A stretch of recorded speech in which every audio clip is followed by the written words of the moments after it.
In today's build, we're going to be building a bearded dragon enclosure or a reptile enclosure, whatever you want it to be. Cool thing is that it's about 190 gallons worth of solid open space for your reptile. So no matter how big or small, they're going to be able to fit in this thing. Our bearded dragon, he was getting a little big for the 10-gallon aquarium that he was hanging out in, so we thought we'd give him something a bit more spacious. Well, needless to say, keep watching. We'll show you how that works, and at the end of the video, we're going to show you how much you liked it. Don't forget to like and subscribe. Let's get to the build. All right, the first thing we're going to do is go ahead and try to split up our 2-foot by 4-foot plywood panels that we had cut down at the big box store, and cut those into approximately 2-foot by 2-foot panels.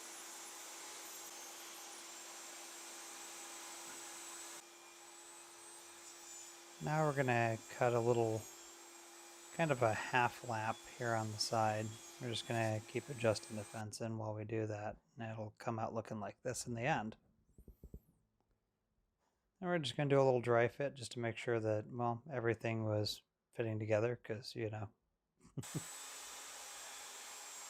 Now we're going to go ahead and cut the groove for the plexiglass.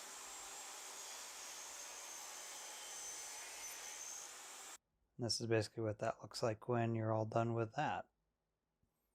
Just make sure not to move your fence. Now we're going to go ahead and do the glue up here on the sides and put some corner clamps on to hold everything together so everything stays nice and, well, reasonably square.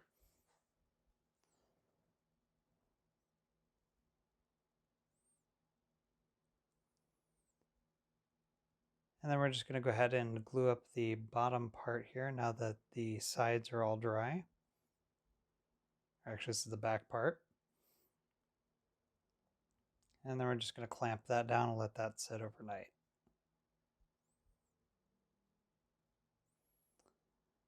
And here I'm just basically drawing a little line to end the line for the plexiglass, so that way we know where to cut. And then we put a little bit of blue painter's tape over it to prevent any jagged corners or anything from developing while we ran it through the table saw. And we're just going to go ahead and slide it into place and see if it fits. It does seem to fit very well. So now we're just going to go ahead and cut what basically is the framework for the cage. You can see we already cut the little line in there, the little dado for that. And now we're going to cut the half laps to keep the design matching throughout the build.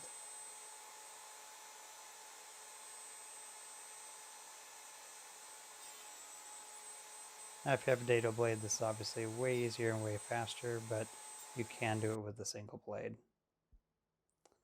Then again, back with the corner clamps, a little bit of glue up going on here. Just make sure, again, everything's staying nice and square. That's really important.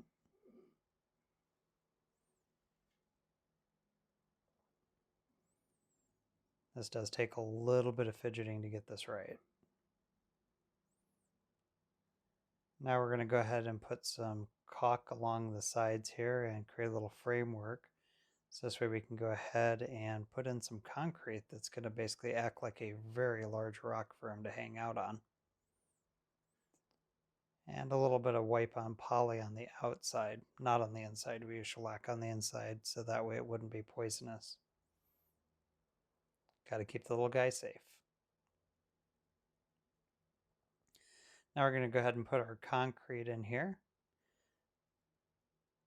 We're just going to leave this a little on the rough side, so that way it's got a little bit of grip on it, but not where it's actually sharp. We actually came along with a wet sponge and sanded it down a little bit to make it so it was smoother, and then vacuumed out the remaining parts.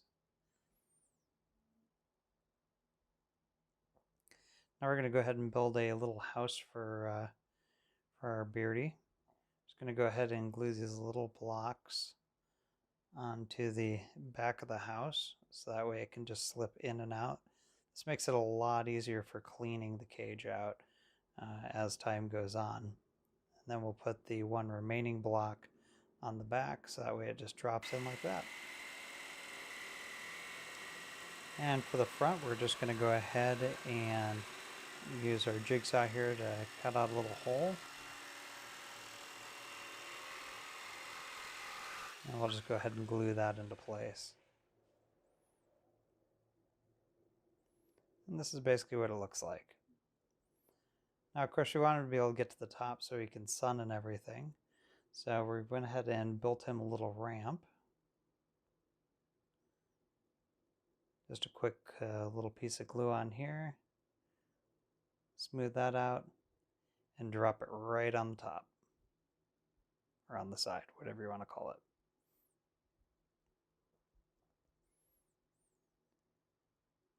Now we're just going to go ahead and connect the framework for the plexiglass. This is mostly for show. You don't have to do this, but it definitely makes it a lot stronger and kind of makes everything a lot more rigid. So it's kind of an important step in all reality. Just got to make sure that you leave enough room so you don't cover up where the plexiglass is actually going to be sitting in the little window that's being made here. And of course, a lot of clamps to go and keep it all together.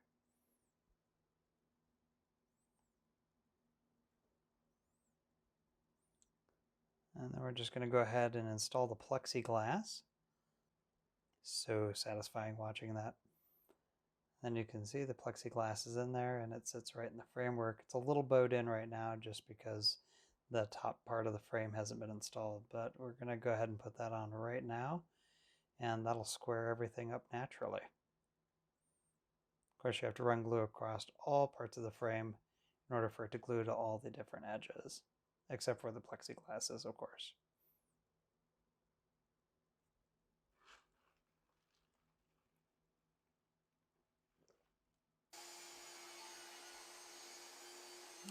Now we're just going to cut down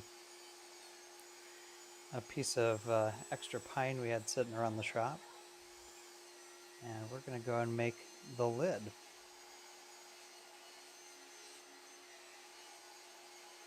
I don't remember what the exact dimensions were on these, but they're pretty easy to make. You could easily make this out of a 2x4 as well.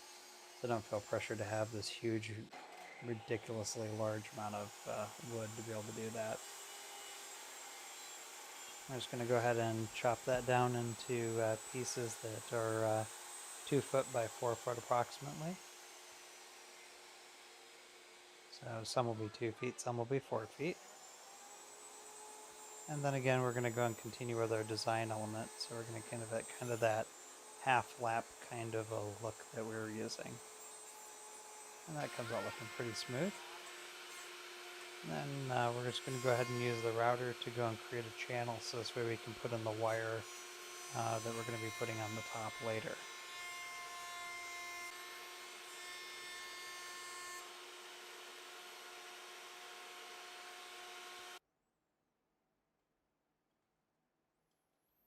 And then again, back to the corner clamps. And then after everything's dried, we're just going to go ahead and put a chamfer on the sides here just to kind of give it a little bit of a nicer look. But still kind of keep to that squared off look at the same time. Now for the ramp, we realized that he needed something to grip on, so I cut out a ton of these little tiny squares out of some scrap and just glued them right on there. Gives him a little spot to grip onto so he can just run right up the ramp whenever he wants. Now we're just going to go and put some handles on the sides. So I made a little template for that. And just basically screw that right into place.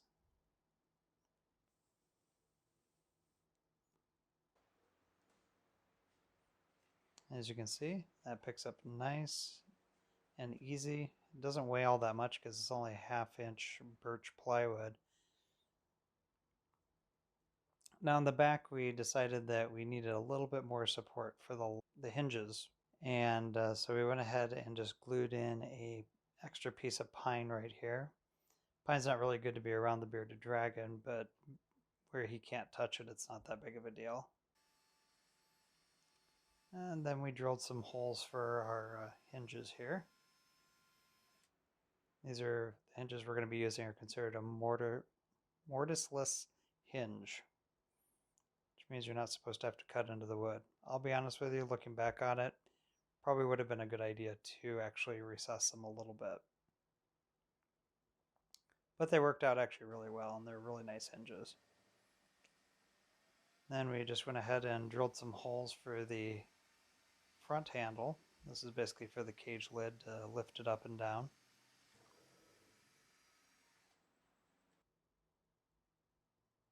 And then proceeded to install the handle.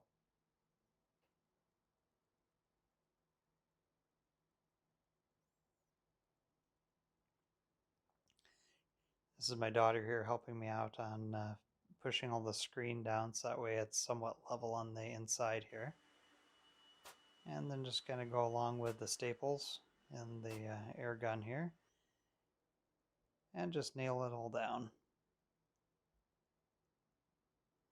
I'm going to put some little rubber feet on here to make it so it doesn't make a big booming noise every time it closes. And then we're just going to go ahead and real quick reattach it and push the pins back in. That one didn't want to go in very well. Alright, well I hope you guys enjoyed the build part of the video, but as I promised, we're going to show you how well our bearded dragon loved his new enclosure. Let's check that out. But before we do that, don't forget to go and hit that like and that subscribe button so that way you can continue getting all of our newest videos. Let's get to watching the bearded dragon. It's actually kind of cool.